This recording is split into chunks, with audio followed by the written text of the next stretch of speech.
నేను మర్చిపోలేను.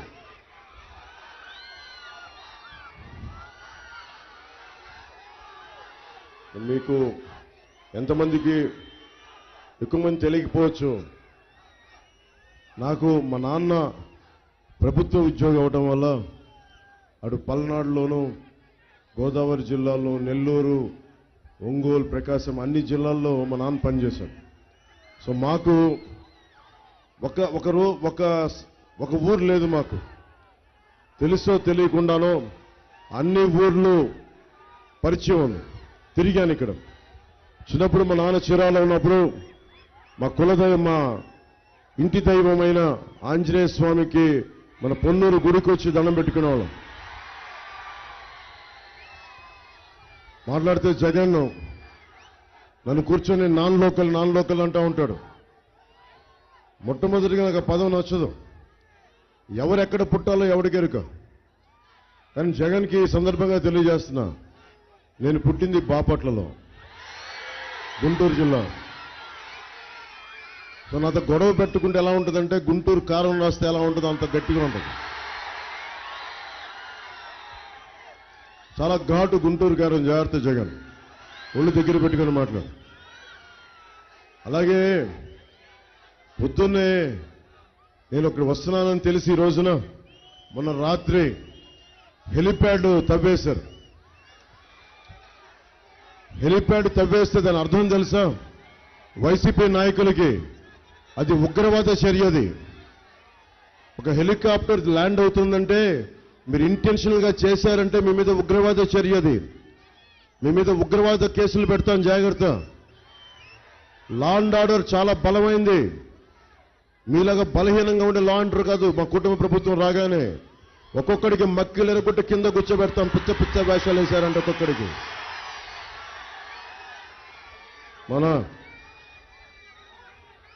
అంబటి రాయుడు గారు పొన్నూరు వాస్తవ్యుడు, ఇక్కడ పుట్టి పెరిగినవాడు, ఇక్కడ నిలదొక్కున్నవాడు. ఎందుకు వచ్చాం మేమందరం? మనకి ధూళిపాల నరేంద్ర గారు కానీ, పెమ్మసాని గారు కానీ, మన అంబటి రాయుడు గారు కానీ, మేమందరం కూడా బియాండ్ కాస్ట్, కులాలకు అతీతంగా. ఇక్కడున్న అంబటి రాయుడు గారు వైసీపీకి వెళ్ళారు. నిజంగా జగన్ నాయకత్వం, యువ నాయకత్వం, 151 మంది సభ్యులు ఉంటారు, 30 మంది ఎంపీలు ఉన్నారు.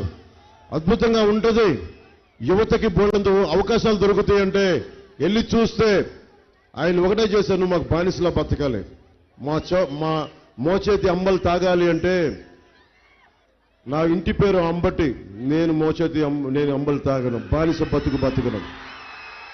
ఆ మోచేతి అంబలు తాగే మనుషులు వేరే ఉన్నారేమో కానీ పొన్నూరులో పుట్టి పెరిగినవాడిని, పల్నాడు ప్రాంతాన్ని లోపలలాగా తీసుకున్నవాడిని, 19 ఏళ్ల వయసులో డబుల్ సెంచరీ కొట్టినవాడు. ఇలాంటి చిల్లర బెదిరింపులకు భయపడే వ్యక్తి కాదు. బయటకు వచ్చాడు. నేను ఒకటే చెప్పా అంబటి రాయుడు గారికి, మీ ఆత్మగౌరవం కాపాడి మీ నాయకత్వాన్ని ఎదిగే బాధ్యత నేను తీసుకుంటాను, జనసేన తీసుకుంటుందని తెలియజేశాను. మనకి ఎన్జి రంగా గారు పుట్టిన ఊరిది. ఎన్జి రంగా గారికి మొత్తం ఈ రోజున మనకి విశ్వవిద్యాలయాలు ఉన్నాయి, అగ్రికల్చర్ విశ్వవిద్యాలయాలు ఉన్నాయి. ఆంధ్రప్రదేశ్కి ఒక ఉనికిని తెచ్చిన వ్యక్తి మహానుభావుడు ఎన్జి రంగా గారు. అలాంటి నేలకి ఆయనకి నేను శిరస్సు ఉంచి నమస్కరిస్తున్నాను.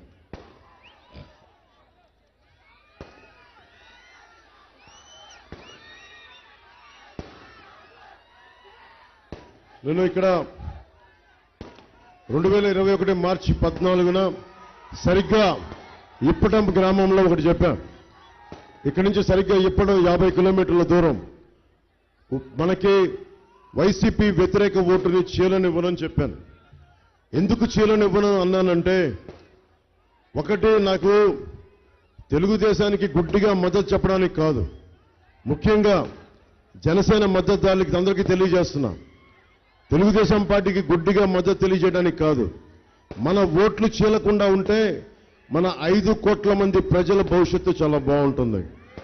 రైతాంగానికి మనకి దాదాపు పొన్నూరులో 12 ఎత్తిపోతల పథకాలు ఉన్నాయి, లిఫ్ట్ ఇరిగేషన్ ప్రాజెక్ట్స్ ఉన్నాయి. ఒక్కటి కూడా ముందుకు తీసుకెళ్ళాం. సాగునీరు ప్రాజెక్టులు కనీసం అంబట్రాయుడు చెప్తా ఉన్నారు, కాలువలు కనీసం పొడికలు తీయలేదని. కాలువలు పొడికి తీయలా. లిఫ్ట్ ఇరిగేషన్ ప్రాజెక్టులు పక్కన పెట్టండి, కాలువలు కూడా పొడికి తీయలా.